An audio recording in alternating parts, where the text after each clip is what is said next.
او ملت کے جوانوں، اپنی زندگی کے اندر یہ طاقت پیدا کرو کہ تمہیں سچ بولنا ہے، تمہیں حق کہنا ہے، حق کے لیے کھڑا ہونا ہے، حق کے لیے استقامت طبیعت میں پیدا ہو، اس رستے میں صبر کا، شعور کا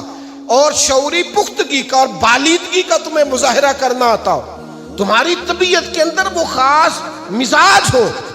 کہ لوگ تمہاری سچائی کے دیوانے ہوں، تمہاری حق گوئی کے دیوانے ہوں، تمہاری گفتگو کے اندر جو خاص قسم کا ایک ربط ہو، طاقت ہو سچائی، لوگ اس کے دیوانے ہوں۔ نہیں کہتے مسلمان حق،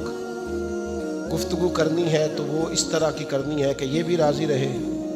اور وہ بھی راضی رہے، بات کرنی ہے تو اس طرح کی کرنی ہے کہ بیچ کی کرنی ہے جس سے کہیں کوئی ہمارا ذاتی نقصان نہ ہو جائے۔ آپ یقین کریں، وہ میں کبھی چھوٹے موٹے جھگڑوں میں کسی بڑے آدمی کو، کسی سرپنچ صاحب کو یا کسی مالدار آدمی کو فیصلہ کرتے ہوئے دیکھتا ہوں نا، تو میں کہتا ہوں یار آپ کے یہ کوئی فیصلہ ہے؟ اس میں تو جھول ہے، یہ بھی تھوڑا ٹھیک ہو جائے، تھوڑا یہ بھی ٹھیک ہو جائے۔ آپ جھوٹے کو جھوٹا کہیں اور سچے کو سچا کہیں، آپ دو ٹوک بات کریں، آپ دو ٹوک ہو جائیں، سیدھی سی بات ہے۔ پہلا سبق دے رہا ہوں آپ کو امام حسین کے پیغام کا، سچ کہنا شروع کرو تو صحیح،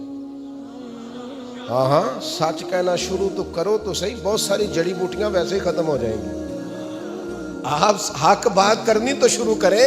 آپ دیکھیں گے کئی کھٹمل، کئی بچھو ویسے ہی آپ کو مرتے اور دم توڑتے دکھائی دیں گے۔ کچھ لوگ ایسے ہوتے ہیں جو سچ کا سامنا کرنے کی طاقت نہیں رکھتے۔ اور ایک اور بات یاد رکھنا، خوشبو ہوتی ہے، اس کا پوری طرح بھی کوئی گلا دبا دے تو خوشبو آنا بند نہیں کرتی، خوشبو بہرحال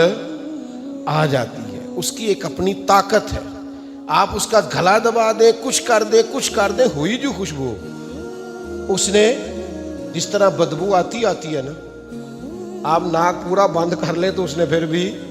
تو خوشبو حق نہ حق ہوتا ہے، سچ ہوتا ہے، باطل ہوتا ہے۔ کربلا کی مٹی آج بھی گواہ ہے، وہ ریگستان آج بھی گواہ ہے، اس پر چمکتا ہوا امام حسین کا گنبد، اس پر دمکتا ہوا امام حسین کا مزار، امام علی مقام کا وہ پروقار مقبرہ آج بھی گواہ ہے کہ مٹی کے نیچے آرام فرما حسین ابن علی کی قبر بھی حق کا اعلان کر رہی ہے، آج بھی سچائی کی خوشبو آ رہی، اس مزار کا روب اور دبدبا ولولہ آج بھی ہیبت طاری کر دیتا ہے لوگوں کے دلوں میں۔